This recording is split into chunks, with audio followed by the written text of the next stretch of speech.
সন্ত্রাসী কার্যক্রমে জড়িত রয়েছে এমন ব্যক্তি বা সংগঠন এবং তাদের কর্মকাণ্ড নিষিদ্ধ করার বিধান যুক্ত করে সন্ত্রাস বিরোধী অধ্যাদেশ 2025-এর খসড়ার নীতিগত ও চূড়ান্ত অনুমোদন দিয়েছে উপদেষ্টা পরিষদ।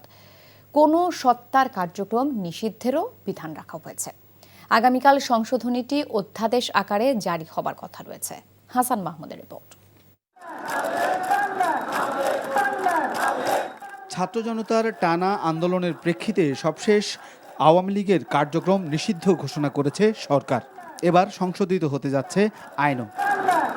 2009 সালে সন্ত্রাসী কার্যক্রম প্রতিরোধ এবং ব্যক্তির শাস্তির বিধান কার্যকরে প্রণয়ন করা হয় সন্ত্রাস বিরোধী আইন। আইনটির 18 অনুচ্ছেদ অনুযায়ী আওয়ামী লীগ সরকার গেল বছর নিষিদ্ধ করে জামাতে ইসলামী ও ইসলামী ছাত্র শিবিরকে। ছাত্র জনতার গণ অভ্যুত্থান পরবর্তীতে যা প্রত্যাহার করে অন্তর্বর্তী সরকার। এই আইনেই পরবর্তীতে নিষিদ্ধ করা হয় ছাত্রলীগকেও। বিদ্যমান এই আইনে কোনো সত্তার কার্যক্রম নিষিদ্ধের বিধান না থাকায় এতে সংশোধনী আনছে অন্তর্বর্তী সরকার।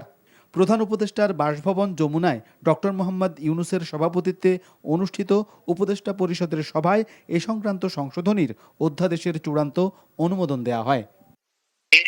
টেরোরিজম অ্যাক্টে যেটা ছিল যে আগে একটা সত্তা মানে একটা এন্টিটিকে ব্যান করা যেত, এখন যেটা হয়েছে যে এটার ফলে সত্তার যে কার্যক্রমটা এটা ব্যান করা যায়। সংশোধনীতে সত্তার কার্যক্রম নিষিদ্ধ ও অনলাইন এবং সামাজিক যোগাযোগ মাধ্যমে প্রচার নিষিদ্ধেরও বিধান অন্তর্ভুক্ত করা হয়েছে।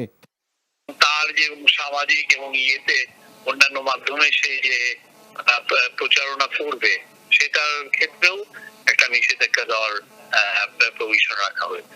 আমরা আশা করছি আগামীকাল এই পরিপত্রটি জারি। এদিকে রাজনৈতিক দল তার অঙ্গ সংগঠন বা সমর্থক গোষ্ঠীর বিরুদ্ধে শাস্তিমূলক ব্যবস্থা গ্রহণের ক্ষমতা দিয়ে আন্তর্জাতিক অপরাধ আইন 1973 সংশোধন করে গেজেট প্রকাশ করেছে সরকার। Hasan Mahmud, NTV news, Dhaka. Bundle থাকলে প্রতি সেনমানিতে টাকা বাঁচবে। বিকাশ সেনমানি বান্ডেল কিনে জিতুন প্রতি লেনদেনে।